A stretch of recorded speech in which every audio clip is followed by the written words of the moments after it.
Hi and welcome to another tips and tricks video about TMS VCL UI Pack. Well, it's honestly not only VCL UI Pack, it's about the interaction of several components from several packs that TMS has to offer. However, VCL UI Pack is the primary culprit here because we want to display images inside of a grid. For example, I'm going to show it with a TAdvanced string grid.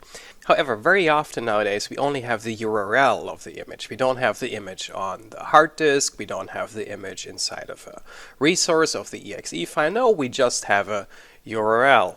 And in this case, the URL is going to come from the weather service. Yes, I'm going to use that example again. I'm sorry. But this weather service does not only provide textual information like what's the weather is going to be today, tonight, on Wednesday. No, it's also going to provide an icon. And first of all, I'm going to show you the string grid with the icon displayed as the URL.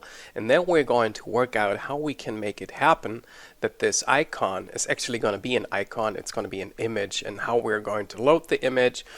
And we're also going to put special attention on the task not to create any memory leaks, because sometimes if you add a image to a grid and the grid gets destroyed, guess what? The bitmap reference is still there. So we're going to make certain that we're going to call the correct methods on the grid, because there's two separate methods. One that is going to make sure that the grid maintains your bitmap references, and another method makes you the owner of the bitmap and you are responsible to free the bitmap, which is a little bit impossible if the VCL or the form maintains the grid. It only makes sense to say, hey, here's the bitmap, take care of it. If you don't display the grid anymore, get rid of the bitmap. And that's the method approach we are going to choose.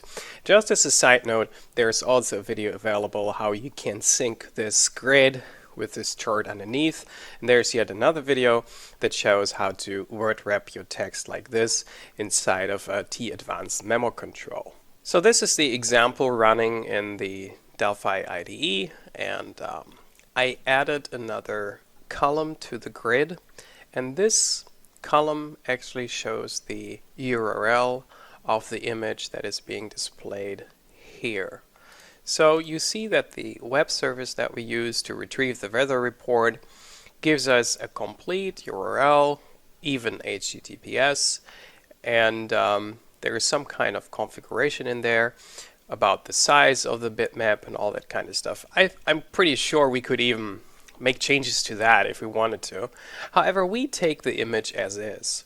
So the usual approach is, if you look at the TAdvanced string grid reference, you need a TBitmap or a TGraphic and assign that to your cell. However, this is not possible because the only thing we have is a URL. Well, TMS has a lot of wonderful components on offer, and one of these components you see here, it's in the middle of the form because it's just a placeholder. We could even load it in source code, but I kind of like the red approach sometimes, so I dropped this component on the form, and the component is a TAdvanced Cloud Image, and this component is part of the Cloud Pack, or the VCL Cloud Pack to be more precise, because there's also an FNC Cloud Pack now. So this cloud image has a property called URL, and guess what? If you assign a URL to this component, the image is being loaded. And then you can position the image, but what is even more important is up here you have asynchronous access to the image, meaning if you put this component on the form and your form is being loaded, the image is being requested, but it's not delaying the showing of your form. So that way you will end up with a very responsive form, and the download of the image and the displaying of the image is all being taken care of by the Cloud Pack from TMS.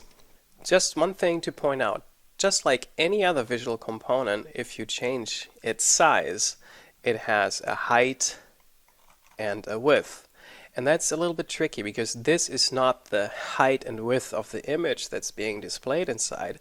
This is the height and the width of the component. There is even an auto size property that allows you to make certain that the component is always as big as the image that is loaded into it. However, this is not the functionality we need because we're not going to show this component. The only reason I'm using the Advanced Cloud Image is that I want to have the ability to load an image from the internet, specifying a URL, and then passing on the image somewhere else. So if we look into the source code how this grid is being built, you see that of course at first we specify the header information. Here's the cell that adds the URL, and then I simply iterate all the forecast periods that I have. This is the new for in loop. That's rather new in Delphi. It allows you to iterate over a list of things without having a counter variable. And here you see that for the row count, I use the count of the period list and increment that by 1, and I set the count fixed to 7. And then here I use something that is very, very useful when working with a T-Advanced string grid. I assign the object to the first cell of the row. So whenever, for example, if somebody clicks on an element in my advanced string grid, and in that event I need to know which object is being referenced, I simply access the cell 0 on the x coordinate of that row that is being clicked on, and I can use the objects property to access that object. So let's not just explain it in theory. Here you see this sure forecast method is being passed a row number, and then I check if objects at the x coordinate 0 with the row number is assigned, then I can cast this object as a T forecast period, and I can then use L period, I'll do it right here in code, to access all the properties of my object. That way you can access information about a grid that you built manually and are still able to refer to the correct item at the time. You don't need to use the row name in order to dive into your data, because that can sometimes be tricky if you make changes to your graphical user interface and at some point the row counter is no longer in sync with the object structure that you use to deliver the data for the grid. For example, if you use sorting and grouping, it's very difficult to use the row number. So this way you always use the objects property in order to retrieve the object that is being displayed in the row. Of course, you can use several object instances for each cell. So for example, cell number 1 and 2 and 3, all these columns could have different objects, of course. I don't see right now where that makes sense. Of course, it would make sense only if every cell were to display a different object. So going back to the example how the information of the grid is being filled, you see we have the number, the name, the temperature, and of course cell number 6, which is cell number 7 because this is 0 based, is the URL. And what do I do with the icon URL? I assign it to the Cloud Image URL, and that's all you need to do. This basically triggers the process that the image is being loaded. And because of the fact that we haven't set asynchronous, which you even see here on the right side, to true, it's still false. That means this line will be executed, the image will be loaded, and then this line is being executed. Between these two lines, there might be a waiting period because the image is being retrieved from the internet. As this is only like a very tiny little image, we can use it this way. Otherwise, you needed some mechanism to basically get notified when the image has been loaded. And for that, you have on download complete. So that way, you would even be able to implement a mechanism that displays the image at the moment it has been downloaded from the internet. But that's not necessary here because it's only tiny little images that are being, as you could just see, displayed instantaneously. Let's look at the implementation, how we assign this image to the grid. For that, the grid has the create bitmap method. And create bitmap means that the bitmap is being maintained by the grid after its creation. So you call create bitmap and you retrieve a TBitmap instance that you can modify however the grid maintains it. Meaning you won't find a lbitmap.free here because the grid takes care of freeing the TBitmap reference for you. It would look completely different if you wrote tbitmap equals grid dot add bitmap. That method does the exact opposite. That method creates a tbitmap instance, tells you which tbitmap instance it is by passing it into lbitmap. However, you are responsible to free it. So at the end, you would have to free it at some point. But when is this point going to be? It doesn't make any sense to use that here because you don't know how long the bitmap is going to be displayed. So basically, keep it create bitmap that the grid takes care to maintain the bitmap. So this is column number 4, 0 based, and the row, which is the current row because we count the rows. And then the true value here tells you that transparency is supposed to be taken into account. And then the next 2 parameters tell the grid how to align or how to position the image. And we want it center, meaning centered horizontally and centered vertically. And now to the key point that I mentioned when introducing the component.